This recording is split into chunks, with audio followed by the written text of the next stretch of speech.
ہمارے ایک بہت بڑے بزرگ تھے، ان کا نام تھا حمزہ عینی. ان کے پاس ایک پنڈت جی آئے اور پنڈت جی نے کہا کہ حضرت صاحب ایک مسئلہ پوچھنا ہے.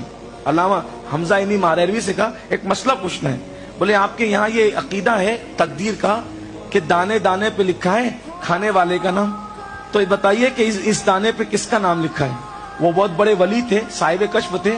انہوں نے کہا پنڈت جی یہ جو چاول کے دانے ہیں نا، ان پر کاش گنج میں، ماریرا شریف کے قریب ایک چھوٹا سا گاؤں ہے، کاش گنج میں ایک پیپل کا درخت ہے، اس پر ہنس کا جوڑا رہتا ہے، یہ ان کے مقدر میں لکھا ہوا.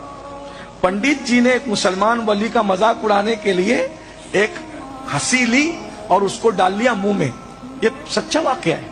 آج کل پڑھے لکھے لڑکے ان سب چیزوں کا بھی مذاق اڑاتے ہیں، لیکن ہم لوگ روحانیت سے تعلق رکھتے ہیں، ہم اس پہ ایمان رکھتے ہیں کیونکہ اللہ اپنے دوستوں کو بہت نوازتا ہے.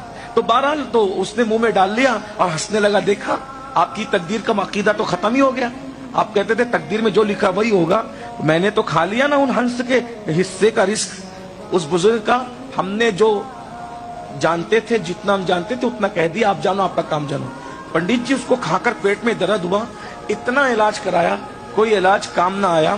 آخر کار حکیموں نے کہا کاش گنج میں فلاں فلاں حکیم رہتا ہے، اس کے گھر لے جاؤ گے تو دوا دے گا تو اچھا ہو جائے گا.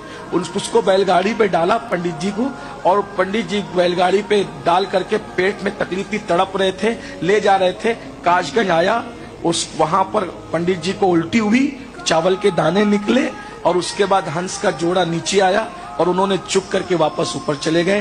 تب پنڈت کو پتا چلا کہ کسی کی تقدیر کا دانہ کوئی نہیں کھا سکتا، یہ اسلام کا عقیدہ ہے. وہ وہی کلمہ پڑھ کے اسلام میں داخل ہو گئے.